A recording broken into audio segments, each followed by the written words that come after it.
Why would she betray me like this? How could she betray our family? These were my initial thoughts when I woke up the next morning in a hungover haze.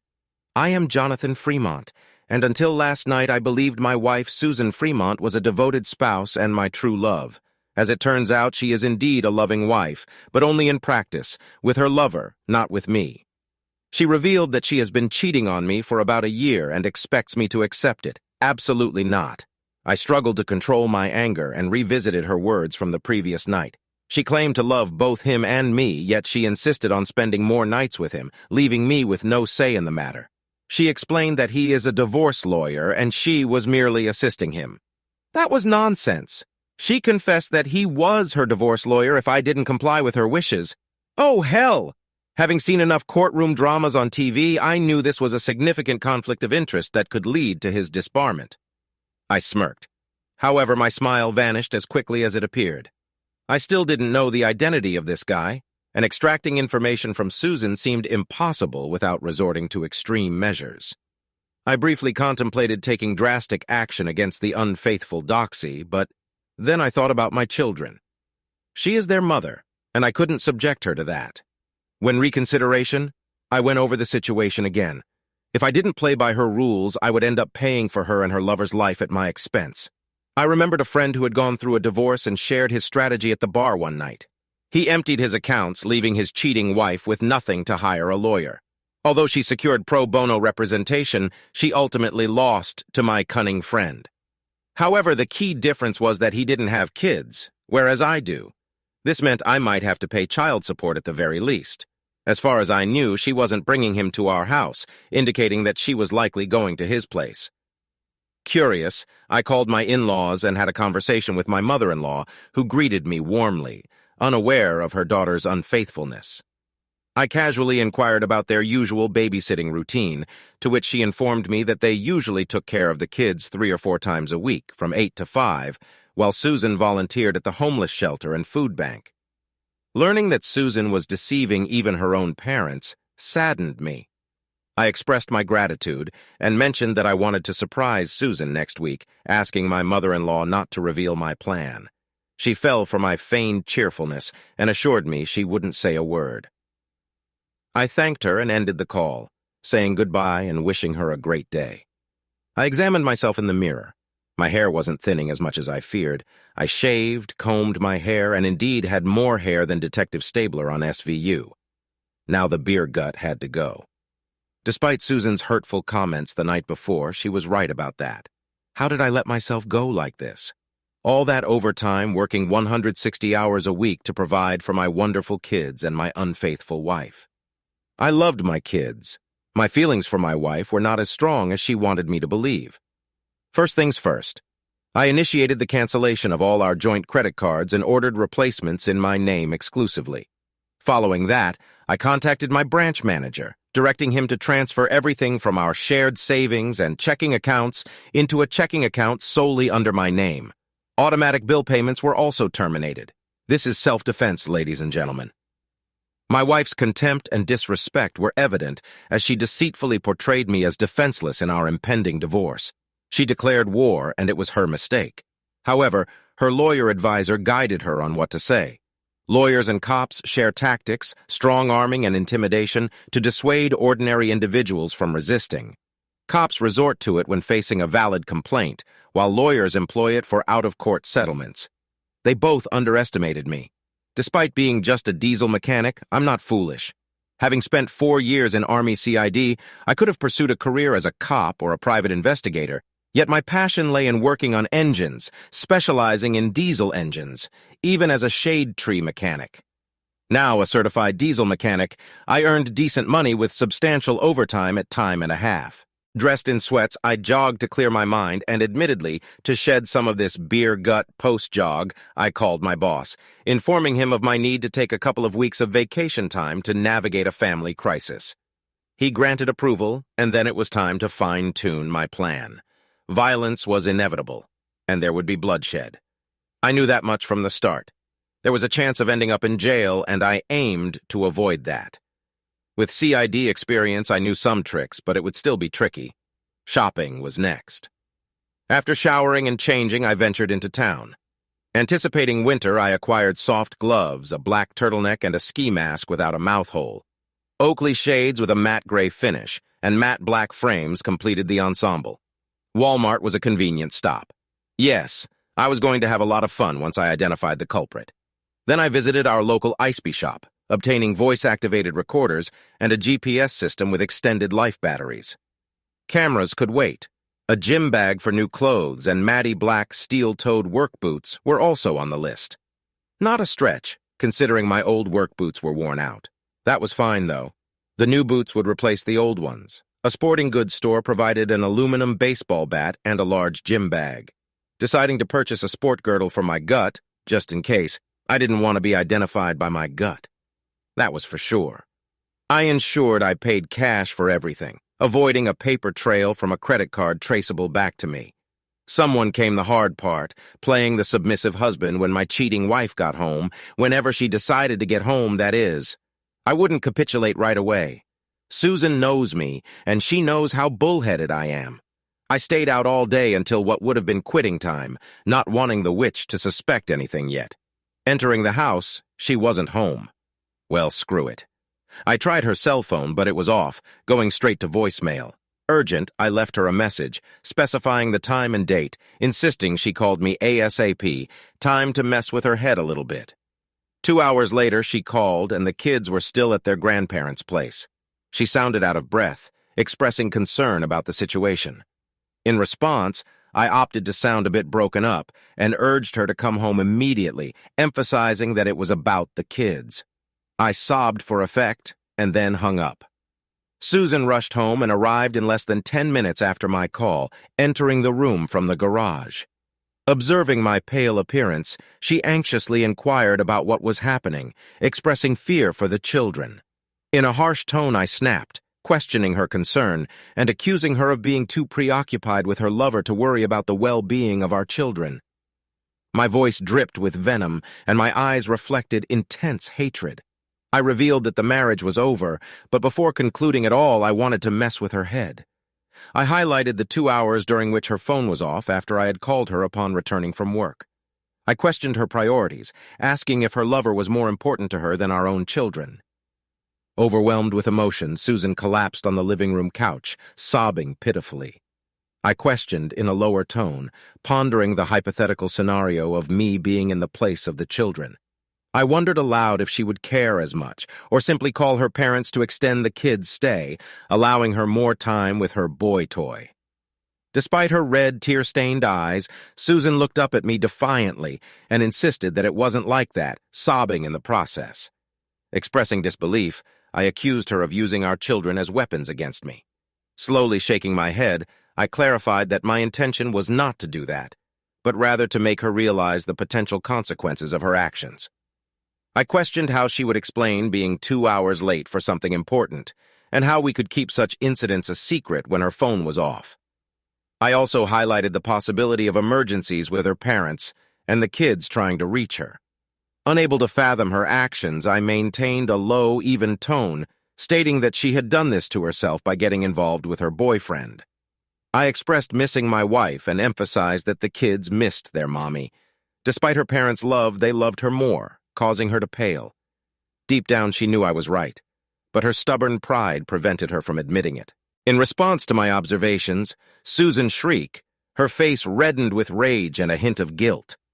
Guilt seemed to be the main source of her fury. I calmly stated that if she attempted to divorce me, she would leave me ruined and broken, as she sneered at me and declared her intent to go back after showering. As she headed back toward our bedroom, I thought, there is a God. In the master bath, I acted swiftly, grabbing the GPS and a voice-activated recorder before heading to her car. I concealed the voice-activated recorder under her seat and the GPS under the passenger seat. With receivers for both on me, I could track her movements and hear her conversations. The signal range was 10 miles. I was not sure I wouldn't lose it unless she went to the other side of town. Dipfucker's reckoning was imminent. After planning the devices and testing the receivers, I pocketed the voice receiver and placed the GPS receiver in my Ford F-250 diesel. Seated inside the truck with my head in my hands, I observed Susan emerging, dressed to impress, Pleading with her, I expressed my desperation, asking her not to go through with it and not to damage our family. Her expression softened as she conveyed her apologies, stating that she truly loved me, but emphasizing that the other man needed her. In response, I confronted her, pointing out that if she were genuinely sorry, she wouldn't proceed with the affair. I made it clear that she was betraying her role as a faithful wife by being involved with another man. Despite my straightforward approach, she insisted that she had to do it because he needed her. Following the importance of family, I reminded Susan that our family needed her presence. I questioned her commitment to me and our children, emphasizing that our 3 kids were the product of our love for each other. I pleaded with her to remember our shared history and the family we had built together. However, she reiterated her commitment to the other man, assuring me that she would be fully present for me and the kids tomorrow. Despite my reservations, I reluctantly agreed, expressing my disapproval with a shake of my head and a sigh of defeat. Her face initially displayed triumph, but it quickly transformed into a condescending smile. She assured me not to worry, expressing her love and stating that she would always be mine. I acknowledged her words, mentioning that it would take a long time for me to be okay with her decision. Shaking my head once again, I watched as she walked towards the garage, acknowledging to myself that she was correct. It was just a temporary situation. I was worried until Loverboy has been dealt with. Then let her see how much she likes him when I'm done. As soon as she left, I went and grabbed the aluminum baseball bat, my old Bowie knife, and my blowtorch. I grinned evilly as I climbed into the cab of my Ford and turned on the GPS and VAR receivers. She had the radio on, and I could hear her humming a happy tune along with the radio. I slipped the torch, knife, and bat into the gym bag as I gave her a 5-minute head start. I saw by the GPS that she was only a few miles away, so I gunned my truck to life and headed over there. I pulled up to the house where she had just parked her car in his garage. Crap. She even had a garage door opener for his place. Jesus, she might as well be married to him instead of me. I felt my rage rising again, but took some deep breaths to keep it in check. I wanted to do nothing more than to bust him there and smack the crap out of him and her too if she got in the way. At least I got his license plate number and jotted it down quickly. I always carry a pen and a small notebook with me as an old habit from my time in Army CID. I also jotted down his address. No, this would take some proper planning. I made sure that my gear was squared away. I got in the back of the cab and changed into my redneck ninja gear. As I came to think of it, I put on the girdle so my gut wasn't showing, pulled on the gloves to get rid of any fingerprints, and the sweater over that. I put on the black jeans and pulled the ski mask on over my face. This would just be recon tonight. Tomorrow would be a different matter, however. I then pulled around to the mouth of the alleyway behind the houses. I stopped a few houses down from Loverboy's and slipped out quietly. I left the bat inside the cab and went in silently through his alley gate. No problem so far. I kept my eyes open, scanning for any alarm systems, none so far. I went low and rody-randed the closest window. There was light from inside and it was damn near pitch black outside. That would give me an advantage too. I stopped just below the window and peeked over the sill. What I saw made my blood boil. The guy was sitting there stroking himself while my wife gave him a little strip tease. I was now damn glad that I hadn't brought the bat with me, as I would have busted in the window and then busted his head open with my impression of Mark McGuire. Being several deep breaths to calm myself, I listened intently for any clues regarding the identity of the person she was interacting with. The voice on the other end spoke provocatively, expressing appreciation for Susan's dance and using suggestive language. Despite the urge to confront the situation immediately, I resisted and focused on maintaining self-control. There was a temptation to retrieve my bag from the truck, but I decided against it. The voice continued, praising Susan and expressing enthusiasm without any apparent guilt or hesitation. Knowing she was being deceptive, Susan giggled and mentioned someone named Jim. In response, the other person warned Jim that he would soon regret knowing Susan Fremont. Realizing that I had heard enough, I chose to leave before acting impulsively. I didn't want Susan present when I confronted the person on the other end of the conversation. While I had no intention of physically damaging Susan, her boy toy seemed to be a different matter, and I considered him fair game for a confrontation. So he had set out to seduce my wife, knowing she was married. He had willfully and knowingly cucked me. He had somehow subverted Susan's iron will. He was dangerous, and I was going to make damn sure he never did it to anyone else's wife. Since I was back in the cab, I got out of the sweater, black jeans, and ski mask with Ocals in the surprisingly comfortable sports girdle. It made my beer gut disappear when I put on my normal blue jeans, t-shirt, and boots. I started my truck and hauled out of there. Jim? Okay. Now I had a first name and I could look up his last name in the morning. I walked into my house and decided to get my lockpicks from my nightstand. I had kept them since my time in CID, and somehow I knew they would come in handy someday.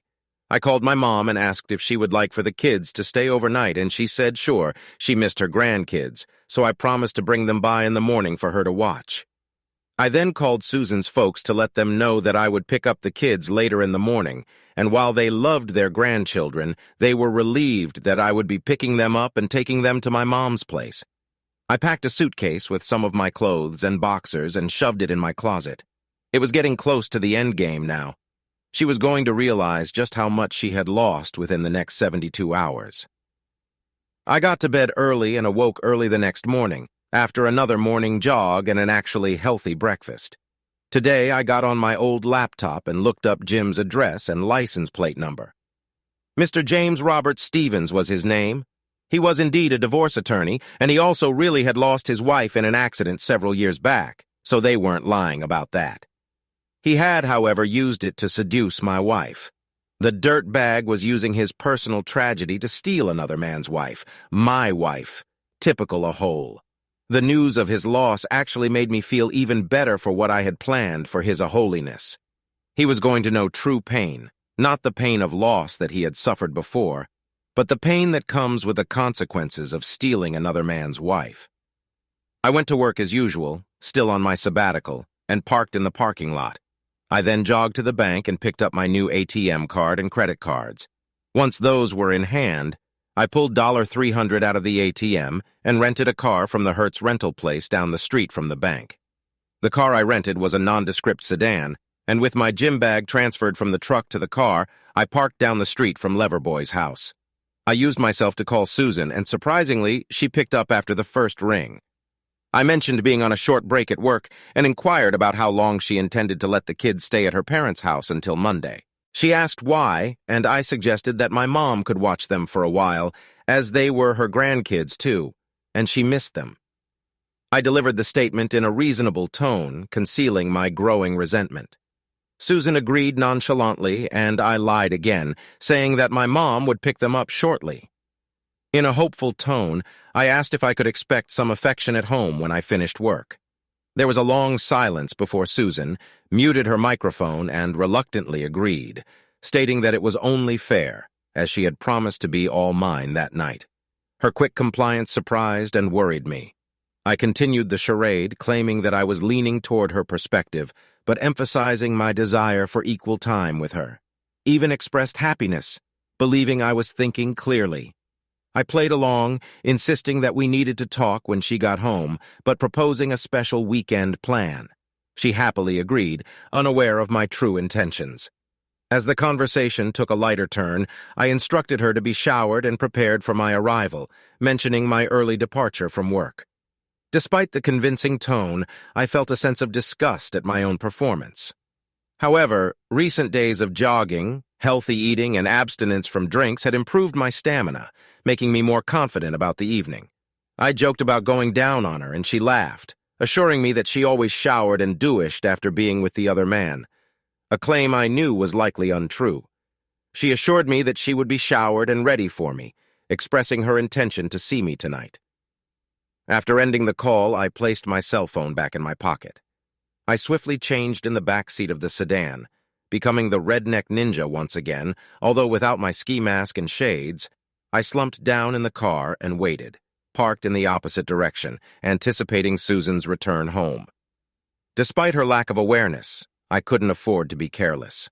Susan might not be foolish in that regard, but she was certainly mistaken if she thought I would simply accept her deceit.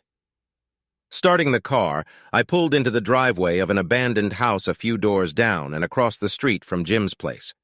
Adjusting the mirror to keep an eye on his driveway and garage, I settled back into the seat, ready to wait for hours if necessary. Susan surprised me when she left after only a few hours. She texted me and said she was leaving now and would be home clean and fresh and waiting for me. I smiled grimly, then backed out of the driveway and followed her at a safe distance. I wanted to make damn sure she wasn't lying to me. After enough, she pulled into our driveway 10 minutes later, and I just drove on by and back to his place. I parked in the alley behind the houses again and slipped in through his back gate as I had done the previous night. Only this time I had my bat on me, and it was going to get a workout. I made sure my ski mask and shades were on and decided that it was indeed time.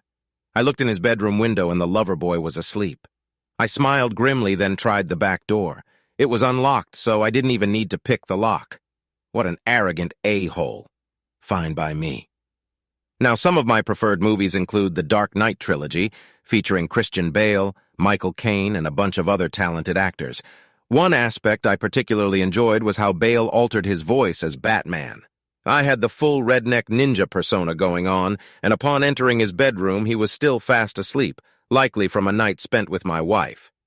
Well, that was about to change. Dropping the gym bag, I retrieved the bat, cleared my throat loudly, and he groggily opened his eyes. Spotting the bat, panic set in.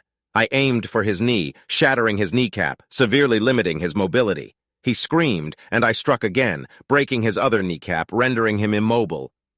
Smirking beneath my mask, I lowered my voice to a growl. I confronted the man, taunting him about his involvement with Susan and revealing that Jonathan was a friend who had warned me not to damage him. Expressing my own sense of justice, I swung at his groin, hearing bones crack as his pelvis broke. He pleaded for his life, offering money and crying in pain. Dismissing his pleas, I growled that I didn't want his money, but demanded that he never think about Susan Fremont again. I warned of dire consequences if he failed to comply, emphasizing that the encounter was merely a warning. I made it clear that reporting the incident to the police and causing consequences for Jonathan would result in my return with more severe consequences. I punctuated this with another swift swing to his groin. From what I observed the night before, he wasn't as well endowed as I was. He was in shape, though, a shape I would soon be in, but by then he wouldn't be able to compete. I swung the bat again, breaking his left arm just below the shoulder. I found his cell phone and smashed it along with both of his landline telephones. I didn't want him calling Susan or anyone else. Exiting through the back, I slipped out the gate and into the sedan. Changing again, I drove to a convenience store across town where I disposed of the bat. After filling the gas tank in the sedan's trunk, I drove out of town and set the remaining gym bag on fire. Once done, I wiped my fingerprints from the torch and tossed it into the flames. Having the Oakley shades was regrettable given their cost, but it was a necessary sacrifice. Next, I consulted a divorce attorney and had papers drawn up against Susan. I sought full custody of the kids and 75% of our assets. Alimony would not be paid, and I wouldn't request child support if she cooperated. I decided not to disclose the real reason for our divorce to her family. I informed my attorney that evidence of her affair would be recorded soon. Having the rental car, I thanked the provider, then jogged back to the diesel shop. I informed my boss that I could finish the remaining shift, but needed to leave early for a meeting with Susan. A few days off were still required, and he approved.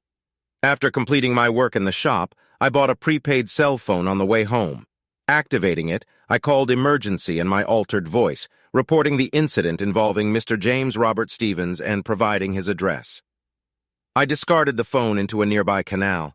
My intent wasn't to cut down him, but to make him feel the pain I endured. For the rest of his life, every time he had lovemaking with my wife, he'd remember the misery he caused, and that to me was a fair trade. I extracted the voice recorder from my pocket and activated it. It's essential to note that I don't endorse or accept my wife's affair, neither now nor in the future. After deactivating the recorder, I stowed it back in my pocket. Upon pulling into the garage, I retrieved the GPS and voice-activated recorders from Susan's car before heading inside. Tossing them in my truck, I left it at that. Upon reactivating my pocket recorder, I approached Susan from behind, encircling her waist with my arms. I commented on the enticing aroma of the food Susan was cooking, planting a kiss on the side of her neck. She was preparing steaks on the stove and had already made mashed potatoes and green beans. Susan expressed relief that I seemed more understanding, cueing as she turned for a kiss. Shifting the conversation, I casually inquired if she would have genuinely divorced me if I hadn't complied with her demands. I maintained a light tone as though her threats didn't bother me. She admitted that she would have divorced me without hesitation if I had denied her the relationship with her lover. Expressing regret, she insisted that she loved me. I further questioned her, asking if she would have taken my kids and denied me access, suggesting that such actions seemed harsh. Again, I kept my tone light, as if now accepting her demands. Susan acknowledged that she would have taken such measures, revealing that her lover had advised her to make the divorce as painful as possible. Having remorse, she mentioned having me for the weekend, with her mother caring for the kids until Monday. She proposed taking Monday off for our time together, but revealed plans to meet her lover again on Tuesday night until Wednesday morning, promising to be back to take care of our children. I sarcastically remarked on her being a great mother. In a defeated tone, I asked if there was nothing I could do to make her stop seeing him. She sighed condescendingly, apologizing and stating that she had to see the situation through. Despite the implications for her fitness as a mother, I acknowledged tonight as mine, planning to serve her with divorce papers on Monday. My lawyer assured me that the papers would be ready, and I intended to make the call on Monday morning. Dinner was fantastic, and I'd miss her cooking. Afterward, I showered and took her in my arms. I made love to her that night, passionately and vigorously, something we hadn't done in a long time. She climaxed repeatedly thanks to my improved stamina and sobriety. I satisfied her thoroughly, but it didn't end there. I marked her, leaving several hikes on her chest, neck, stomach, and inner thighs. I was reclaiming her, and she reveled in every moment of it. After finishing, Susan discovered the marks when she went to the bathroom. Shocked and screaming, she returned to the bedroom, expressing concern about how she could face her lover now. I casually shrugged off her distress, asserting that as my wife, I wanted her marked as mine, regardless of his preferences. I reminded her that she never explicitly told me not to mark her and pointed out that she seemed to enjoy it during the act. My response silenced her and she softened, sitting on the bed and taking my hand. She expressed that the encounter was the best they've ever had, even better than with her lover. I sensed the authenticity of her pleasure, realizing that my efforts to make the experience enjoyable for her had paid off. In a plea for her to stop seeing her lover, I conveyed my love and desire to spend the rest of my life with her. Despite concealing my emotions well, the truth was that the encounter had been fueled by anger and hatred instead of tenderness and love. Regardless, I played my part convincingly. Susan assured me that she was still my wife, expressing love and claiming that the affair would run its course in a few more months. She seemed genuinely happy and prepared for the possibility of divorce, but I planned to blindside her. The next day, she reverted to her old self, cooking, cleaning, and initiating lovemaking. That night, I informed her of taking Saturday and Monday off to spend more time together, enjoying our time while keeping a guard against her facade. Renewing the marks I made on her Friday night, she didn't protest afterward. It wasn't until Monday that everything unraveled. I pleaded with her one last time not to go back to him. Instead, she grabbed her cell phone and headed to the living room. I informed her that I was picking up the kids, and she agreed. I collected my boy and 2 girls from Mom's house, and she thanked me for letting them stay with her. On the way home, we stopped at Burger King, and I treated them to lunch. They loved it. Sure, it's not McDonald's, but, oh well, the food tastes a lot better than Mickey D's. As we were leaving, Susan's ringtone echoed from my cell phone. I playfully chuckled into the phone, asking if she missed me already. I explained that I had taken the kids to Burger King for lunch and we were on our way home. Susan screamed, demanding an explanation. I casually mentioned that she had been served with divorce papers while I was picking up the kids, adding that she must have received the papers. Apologizing and suggesting we talk about it at home, I ended the call before she could retort and turned off my phone. Pulling into the garage, I took the kids inside. Despite the divorce papers, Susan was genuinely happy to see them, and they eagerly ran to her, asking where she had been. She made up a usual lie about volunteering, and then truthfully explained that we had a special mommy and daddy-only weekend planned. Instructing the kids to play in their rooms, I told Susan that we needed to talk and took her into the basement. Following the kids wouldn't hear us, I informed Susan that I had decided to divorce her, expressing my inability to endure the situation any longer. I reminded her of my repeated requests to end the affair and revealed that I had her own admission of the affair on tape. I declared my intention to send the tape to my attorney, who would submit it as evidence in the divorce proceedings. The divorce papers indicated my pursuit of full custody, highlighting her neglect of the family and her admission that her lover was more important than the children would be presented at the trial. I hinted that her lover acting as her attorney could lead to his disbarment, as it was considered a severe breach of ethics for a lawyer to be involved romantically with their clients, especially in divorce cases, according to my own attorney's advice. She stood there in shock, her mouth hanging open as she wrestled with finding words. I explained that I now realized I never truly knew her, just as she never knew me. Over the years, I had done everything to make her happy, buying the house, her car, and much of her jewelry. Despite spending more than we could afford, I compensated with overtime to improve her life and that of our kids. I expressed regret for not balancing it with the affection and love she deserved. I admitted genuinely loving her, but her affair had terminated that love. According to her belief, I clarified that I never said I was okay with it. I revealed that I had given her one final chance that morning to end the affair completely, begging her to do so. If she had complied, I wouldn't have served her with divorce papers. Instead, she called her lover before I picked up the kids. Apologizing for the situation, I shook my head ruefully, though I was lying through my teeth. I didn't want her to know that I had been plotting this all along. In the divorce decree, I offered her generous visitation with the kids, either under my supervision or Mom's or Grandpa's. The next part would be difficult, but I had to inform Mom and Grandpa of the impending divorce. I called Mom first, explaining the entire situation and that I had recorded Susan's admission of the affair. Mom agreed to babysit while I worked each day. I gathered the children, explained that Mommy and I wouldn't live together, but would always be there for them. They were happy about moving in with Grandma. Mom had rooms since Dad died, and we'd stay there. We packed up quickly, and I informed Susan that she was welcome at my mom's house with us if she didn't bring her boyfriend. She appeared utterly defeated.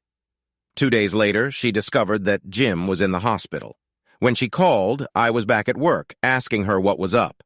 Susan, enraged, accused me of nearly assassinating him, to which I responded with confusion and denial, playing my part convincingly. She insisted that I knew who she was talking about and claimed that Jim was never going to be the same again. She was crying as she accused me of trying to cut down him. I maintained my confusion, asking her who Jim was and expressing incredulity at her statements. I brought up a colleague and drinking buddy named Jim Barnes, who was present and overheard my side of the conversation. Jim Barnes was aware of the situation, and he tried not to laugh. Susan realized she couldn't prove my involvement, and that I wasn't going to admit it. I calmly asked if some guy named Jim was her boyfriend, stating that if he was almost dead, it couldn't be Jim Barnes, who was likely to be terminated by a heart attack. I grinned at Jim Barnes, who couldn't contain his laughter, and ran into the office. Susan admitted that Jim had claimed he was attacked, but didn't know who did it. She mentioned that he had his balls crushed. I expressed my lack of sympathy if he was the man who stole her from me. I disassociated myself from the incident, but jokingly added that I'd buy a beer for whoever did it. Seizing the opportunity, I planted seeds of doubt, suggesting that he might seduce someone else's wife. I reminded her that she couldn't be with him all the time. Susan began to doubt his intentions, and I smiled, asking why she thought he wouldn't do such a thing. I pointed out that she had mentioned he used his wife's pass-away to seduce her. Susan stopped and contemplated, eventually realizing that I was right. In a surprising turn of events, she admitted that I was right, breaking her pattern of never acknowledging my correctness. "Susan, mark this day on the calendar for me, the day you actually admitted that I was right about something." I laughed. Yeah, she didn't like that. Despite her disapproval, she didn't contest the divorce. Mom testified to providing babysitting for my children while I worked, and the judge took everything into account, including the pattern of behavior over the past year that Susan had been having the affair with Jim Stevens. While she had left the kids with responsible adults, she had done so to carry on her affair and secret. The judge didn't quite declare her unfit, but put me as the primary custodian. He declared Susan as secondary, but only on the stipulation that she not bring her lovers around the children. I wasn't thrilled with that, but I was satisfied. Hell, before she took up with Jim, Susan was a great mother. Now she would have a chance to be a great mother again. Then the judge told me that I would only have to pay child support, and only for the time they spent with Susan. Susan was ordered to get a job in college. She had majored in accounting so she could get a job easily. The house was sold, and we split at 50-50 the Rathals. Our joint accounts, which I had absconded with at the beginning, however, were split 75-25 in my favor. Yes, Susan attempted to complain, but the judge sternly reminded her that she had nearly lost all custody of her children due to her own selfishness and instructed her to get a job. Interestingly, the same judge presided over my alienation of affection lawsuit against James Robert Stevens. He actually took it seriously, and based on Susan's confession and testimony, surprisingly on my behalf, I was awarded $500,000 in the settlement. Yeah, I liked that judge. When the final gavel clacked, marking our official divorce, and me $500,000 richer thanks to her efforts, I took Angie, my attorney, out for drinks at the Silver Spa. I had continued to exercise and eat right, and had cut out almost all drinks. But on this night, I wanted to at least have a beer or two. My ponycake beer go was back down to 6-pack apps. Yeah, I'd gotten back in shape during the whole mess. I knew I would have to be there for my kids, and I would be back on the market. I just hoped and prayed to find someone who wasn't as shallow and selfish as Susan. Angela Johnson is a gorgeous woman. Her dark chocolate skin looked delicious. It had been almost 7 months since I'd last had lovemaking with Susan, just before I blindsided her with the divorce papers. During that time, Angie and I had grown pretty close. We were more than just attorney-client. We'd become friends. As friends, we went to the bar for a couple of beers. Angie asked about my plans, and I shared that I intended to return to work and focus on raising my kids. I mentioned finding a smaller house with 1 story and 4 bedrooms, which was more affordable than the large one Susan had made me buy 3 years ago. She clinked bottles as I explained that I had moved in a couple of weeks ago, closed on the house, and the new location was closer to work, which the kids loved. Angie then asked about her own situation, acknowledging that she took on my case despite the potential losses. I thanked her for that, and she revealed that she had been divorced for about 4 years since her ex was caught cheating on her. I expressed surprise, and she explained that she doesn't like cheaters, which resonated with me. We shared a laugh and clinked bottles again.